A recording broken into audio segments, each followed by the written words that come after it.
Assalamualaikum warahmatullahi wabarakatuh.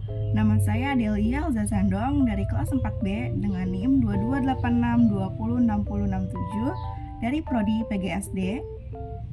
Di sini saya akan menjelaskan tata cara membuat ATP atau alur tujuan pembelajaran untuk memenuhi tugas mata kuliah perencanaan pembelajaran dengan dosen pengampu Bapak Nurul Mutakin MPD. Apa itu ATP? ATP atau alur tujuan pembelajaran adalah serangkaian tujuan pembelajaran atau TP yang disusun secara sistematis dan logis di dalam fase pembelajaran untuk murid dapat mencapai capaian pembelajaran tersebut. Sebelum membuat ATP, apa yang perlu diperhatikan? Yang pertama yaitu CP atau capaian pembelajaran. Yang kedua ada TP yaitu tujuan pembelajaran. Apa itu CP? CP atau capaian pembelajaran adalah kompetensi yang harus dicapai oleh peserta didik dalam satu fase. Capaian pembelajaran ini ditetapkan oleh pemerintah. Namun, untuk memandu kegiatan sehari-hari, CP perlu diuraikan menjadi TP yang lebih operasional dan konkret. Proses berpikir dalam perencanaan kegiatan pembelajaran terbagi menjadi 4, yaitu yang pertama memahami CP, kedua merumuskan TP, ketiga menyusun ATP, dan yang keempat merancang pembelajaran. Tahap pertama yaitu memahami CP. Capaian pembelajaran disusun dalam fase. Satu fase terdiri dari 1 sampai 3 tahun. Jadi, fase tidak sama dengan kelas.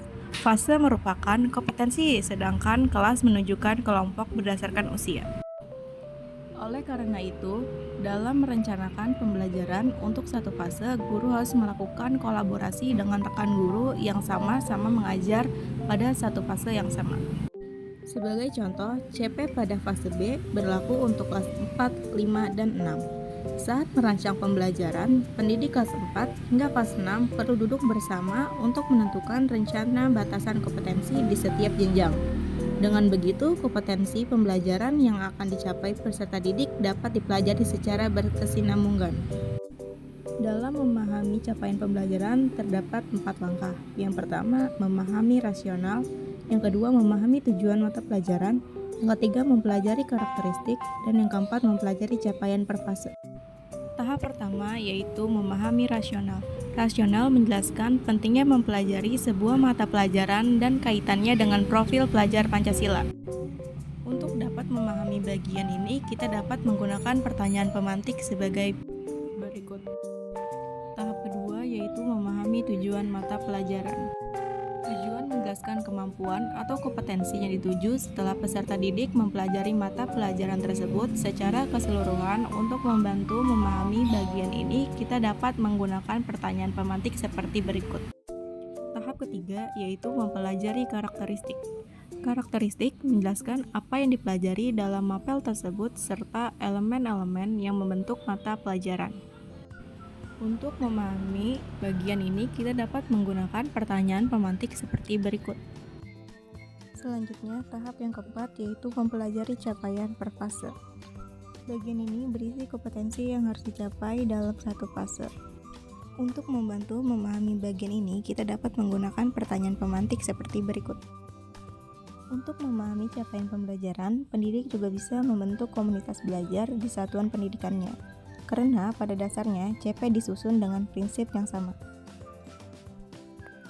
Memahami CP adalah langkah pertama yang sangat penting karena tentunya kita sebagai pendidik perlu memahami apa yang akan kita ajarkan. Dengan berkolaborasi memahami CP, maka pendidik akan lebih siap dalam melakukan langkah selanjutnya, yaitu menetapkan tujuan pembelajaran, menyusun ATP, dan mengembangkan modul ajar.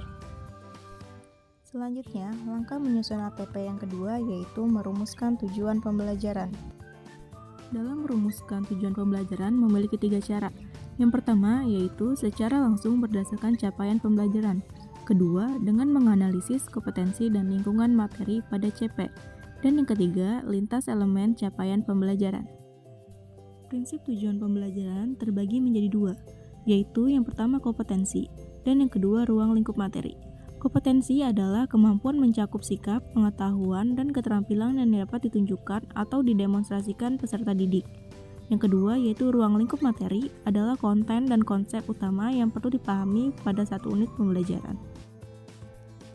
Setelah mempelajari tentang prinsip tujuan pembelajaran, sekarang mari kita coba mempraktikannya pada salah satu mata pelajaran, yaitu pada mata pelajaran Bahasa Indonesia di fase B.